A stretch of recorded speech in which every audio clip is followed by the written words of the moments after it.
por un buen camino y le damos un significado, un simbolismo diferente. De que los contenidos oníricos iban a estar emergiendo, que el desarrollo iba a ser como involuntario y natural, como el del árbol. Sí, decías, ¿no? Sí, bueno, de los contenidos oníricos que emergen, desaparecen y vuelven a emerger, ya lo había platicado la vez pasada. Aquí mencionaba sobre el proceso de individuación, de cómo van apareciendo los sueños, que muchas veces los sueños se repiten y cada vez que los sueños se repiten, a lo mejor pueden aparecer como elementos diferentes.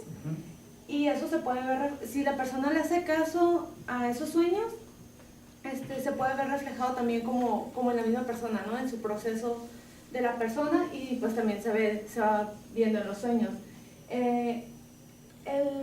El proceso de individuación decía que es involuntario y natural, y mencionaba el caso de un pino, que de una semilla había muchas posibilidades de que creciera un pino, pero esto dependía de dónde caía la semilla.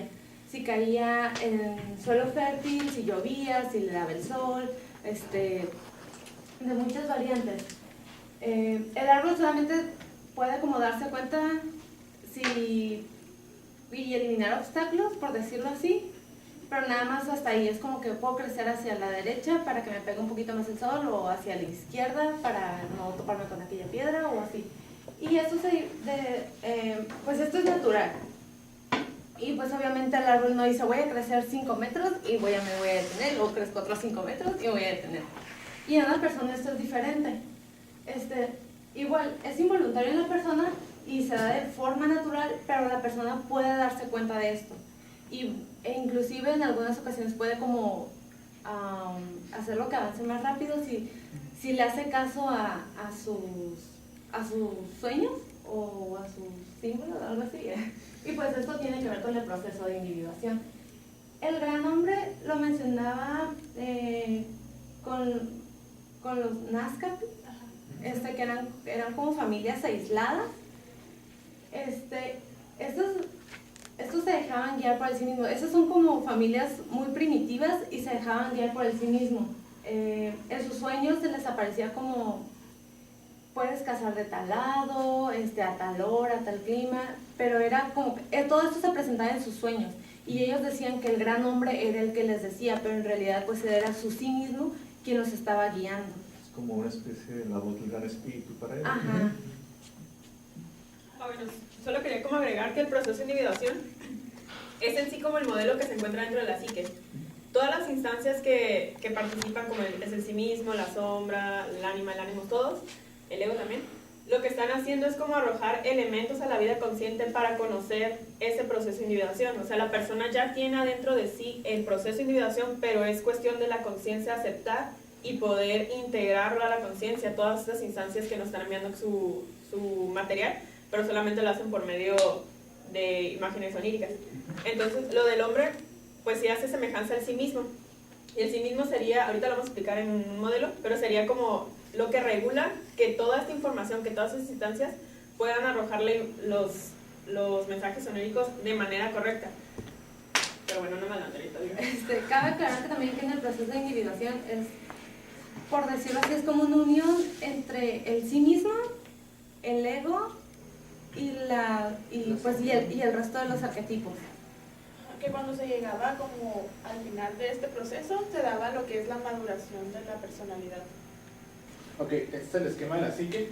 Por ejemplo, esta bolita de aquí, bueno, no pusimos ninguna etiqueta, pero esta bolita más gris, verde, sería el ego, que es la parte que está en contacto con la realidad y que logra que sí mismo se realice, porque es lo que está afuera.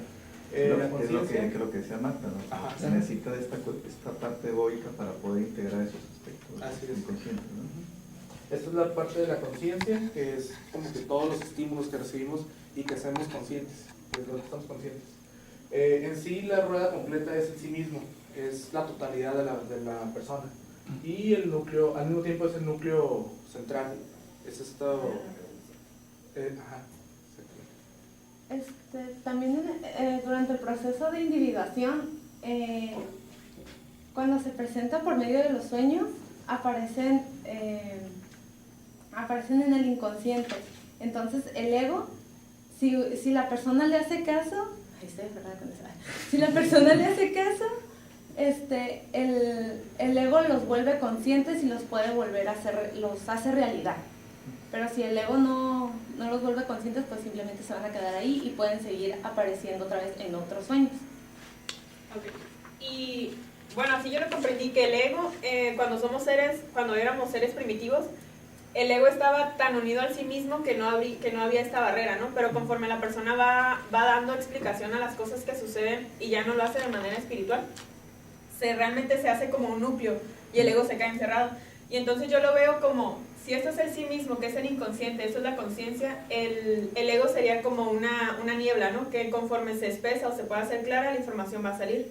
El problema es que si el ego sigue haciéndose más grande, va a ocupar toda la totalidad de la conciencia y va a hacer por completo que el proceso de individuación pues nunca se haga, porque no va a haber manera de recibir realmente esa información.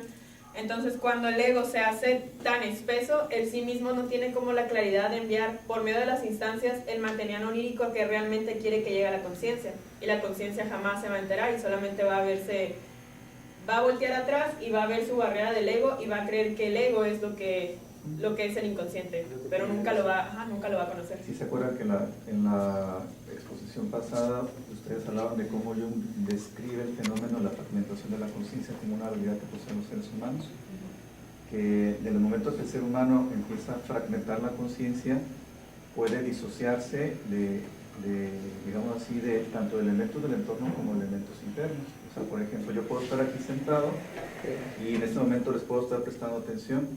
Una parte de mi conciencia está fragmentada prestándoles atención, pero otra parte de mí, a pesar de que no está enfocada en ustedes, sin embargo no deja de percibir estímulos, no deja de estar recibiendo sensaciones, en este caso kinestésicas. Entonces, esas sensaciones percibidas son subliminales, a pesar de que mi conciencia está plenamente enfocada en ustedes, pero si yo hago una pausa y regreso otra vez a mi persona, puedo hacer consciente de todas las sensaciones que estoy experimentando. Entonces, en ese sentido, acuérdense que nos habla de cómo el ser humano desarrolla esta habilidad de fragmentar la conciencia, de disociarla, y esa fragmentación de la conciencia es la que le ha permitido no dejarse arrastrar por los impulsos, porque era precisamente lo que ocurría con el hombre primitivo cuando el sí mismo y el ego eran una sola cosa. Simplemente él obedecía esta parte instintiva, pero en el momento en que se fragmenta la conciencia y la conciencia es capaz de especializar su atención, se disocia del cuerpo y lo puede, en este caso, o ver desde fuera, o verse a sí mismo desde fuera, o reprimir incluso, ¿no? Entonces ahí vamos recordando esta cuestión que ya se había tocado en el tema anterior, y luego acuérdense cómo Jung cierra con el tema de la cicatrización de la ruptura. O sea, como lo dijo Marta, cuando el ego se espesa, ¿qué actitudes asumen los seres humanos? Las actitudes racionales que asumimos es: qué ridículo es esto que estoy sintiendo, qué vergonzoso es de supiera que yo estoy imaginando estas cosas, qué pena, qué vergüenza, esto es tonto, esto es ridículo, esto es humillante, esto es absurdo, para la conciencia racional, pero para sí mismo no lo es.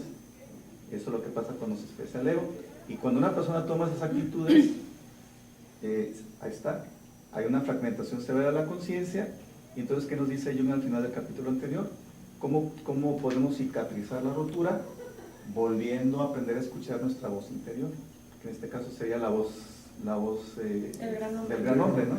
Sería una manera de volver a convertirnos en seres humanos integrados. Bueno, así salvaríamos la ruptura de la conciencia. Entonces, bueno, es como rescatando esa parte que ya vimos en la clase pasada de a qué nos lleva el engrosamiento del ego, ¿no? Cuando intento ocupar toda la función de la conciencia, ¿no? La percepción de la sombra son las cualidades desconocidas y poco conocidas del ego. Es esto que negamos, que no nos gusta a nosotros y que siempre vamos a proyectar hacia los demás. Por ejemplo, aquí en esta sociedad occidental somos muy dados a hacer esto, de voltear a ver a los demás y decir, es que se me cae gordo porque hace esto, llega tarde, o no sé, no me gusta cómo come, o lo que sea. Y nosotros no lo vemos en nosotros, que a lo mejor yo también llego tarde, que a lo mejor yo también como de cierta manera, o yo hago ciertas cosas que me disgustan, que hago, no veo y se lo atribuyo a los demás. Es la proyección de sombra. La presión social. Escondemos estos aspectos porque como sociedad algunos no son aceptados de cierta forma. Por ejemplo, el aspecto de... ¿Qué puede ser un aspecto que no sea... Bueno, es que no se me ocurre un aspecto como que no sea antisocial. Por ejemplo, ahorita pensé en robar. Pues obviamente eso no se esconde tanto, se sigue robando. Yo se me ocurre que un ejemplo pueden ser los estereotipos. Ahí es un fenómeno de la proyección de la sombra en los estereotipos sociales. No sé si se les viene a la mente algún estereotipo altamente conocido. A mí se me ocurrió ahorita uno. El chilango. El chilango. De hecho, se me ocurrió a mí ahorita uno antes, cuando estamos hablando de este proceso de la cicatrización de la ruptura. Ahorita está muy de moda ser ateo. O sea, es ateo por moda, no es porque realmente es una convicción, sino porque, es que mi amigo es ateo. Pues yo soy religioso y me gusta ir a la iglesia, pero mis amigos son ateos todos. Entonces, pues yo voy a esconder este aspecto para mí y luego voy a decir, yo también soy ateo, o yo tampoco creo en Dios, o yo no sé. O sea, como que está de moda ser intelectual. Sí, racionalizar.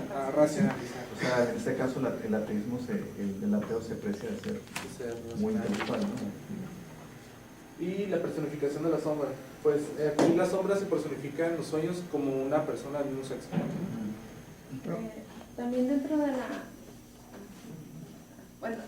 dentro de lo que era como presión social, mencionaba que había como en algunas, se me fue, como en algunas tribus así que hacían como bailes y eran como hasta el mismo tiempo, eran como contagiados con eso y ellos también se unían y era algo más o menos a lo que decía de la sombra, que por ejemplo el muchacho que no, ese fue el único ejemplo que se me ocurrió, así, ejemplo moderno, del típico muchacho que está con sus amigos y no está tomando y los demás sí, entonces como que ve a todos tomar y es como que la influencia de que todos están tomando, pues bueno, yo también voy. Y no precisamente porque los demás le digan, sino es como que ya es como que están por ejemplo, están como en colectivo y pues bueno, todos ellos lo hacen y yo estoy aquí nomás, pues órale, también le entro.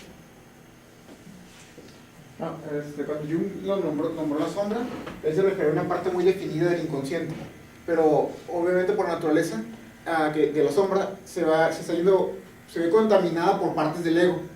También la otra parte de la sombra era que tiene valores escondidos, pero que se presenta muy primitivamente para nosotros y que no podemos comprender en ese momento. Entonces no los podemos integrar de esa manera y son relegados a esa parte secundaria, a esa parte trasera. Por ejemplo, los valores de los que habla Rodo son valores vitales. Estos valores son, por ejemplo, la sexualidad, es un valor vital, y nosotros como occidentales, incluso los religiosos, reprimen mucho este valor, la sexualidad más que otra cosa. Otro valor que se me ocurre que es muy propio de la sombra es los impulsos agresivos. También, es cierto. En un sentido básico son valores en su expresión más fundamental nos hablan del deseo de afirmarse y sobrevivir, ¿no? Pero que en otro contexto, mientras más se reprime la agresividad, luego sale el aspecto demoníaco, ¿no? Es decir, la persona violenta, ¿no? Porque reprime precisamente la agresividad. Sí, también decía que se presentaba por actos impulsivos y decía también que esta parte inconsciente de la personalidad que se llegaba a ella por medio de los sueños. Es lo que decía, es del mismo sexo. Si la sombra es desdeñada, es rechazada, puede ocasionar un oscurecimiento y lleva a la destrucción. O sea, básicamente, como es nuestra parte negativa de nosotros mismos, no precisamente negativa, sino que negamos, es opuesta, siempre va a... Es muy interesante. No necesariamente es negativa. ¿Por qué lo ve Jung así que no necesariamente es negativa? Bueno, es que lo que pasa con la sombra, yo también tenía esta idea de que eran como las cosas negativas que no aceptamos, pero al decir que es lo contrario a tu ego, implica que hay cosas positivas en las personas. Por ejemplo, un asesino, su sombra se va a presentar como alguien cálido, como alguien amable, porque es lo contrario al ego. Entonces, esto de que es destrucción solamente es cuando el sí mismo no acepta su ego. Recordando el esquema de la psique, si el ego se encuentra como lazo directo a la conciencia y el sí mismo, cuando el ego logra tener como esta relación efectiva con el sí mismo, se va a presentar de manera positiva, pero como está alejada de él, se presenta negativa. Entonces, no es precisamente con negativa, sino solamente lo contrario a tu ego. Pero, por supuesto que va a influir